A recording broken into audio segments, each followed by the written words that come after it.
The Chinese Grand Prix showed us one thing: who was prepared for pressure and who cracked under it. Now, before the race even started, we already saw who cracked under pressure. Both McLarens didn't even make it to the starting grid. Poor Lando and poor Oscar, along with Gabby Bortoletto and Alex Albon. Now, that's not race pressure. That is pre race pressure before the lights even went out. But once the race did start, the pressure turned all the way up.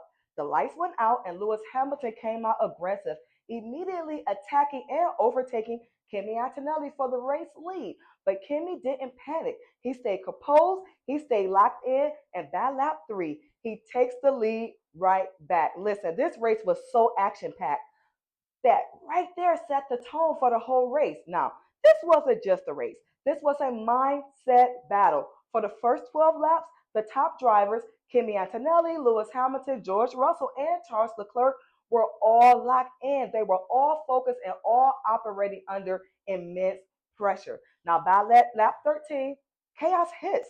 Lance Stroll spins out and a safety car was deployed. Now, this is where the races are really decided. The leaders, Russell, Hamilton, Antonelli, and Leclerc, all take the opportunity to pit.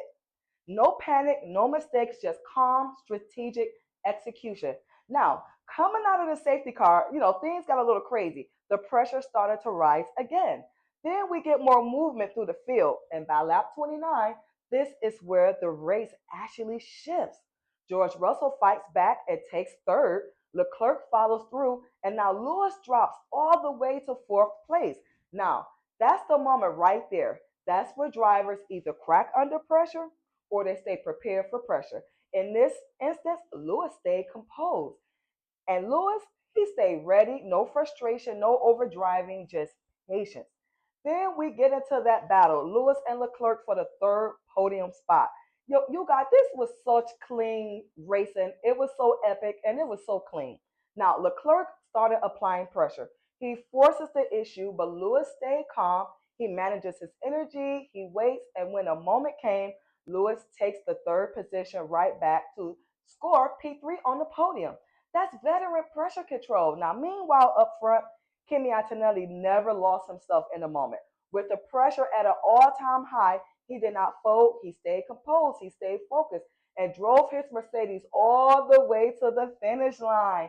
Congrats to Kimi Antonelli for winning his first Grand Prix and becoming only the second teenager in Formula One history to do it. Now that's skill. That's not just skill. That is being prepared for pressure.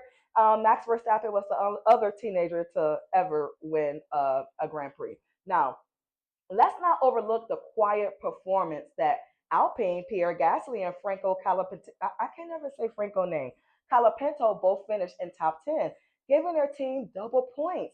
I know Flavio was so happy for this double points finish, and great job for the second year driver, Ali Behrman, who finished P5. He drove calm, he drove composed and confident the entire race. But now, let's talk about who cracked under pressure, because pressure doesn't just show up during the race, it shows up everywhere. Both Lando and Oscar never even got a chance to start the race, and I'm getting to the point when I'm really missing the McLarens out there. I'm missing Papaya on top. The McLarens are dealing with tremendous engine issues, giving them DNFs for the first two races.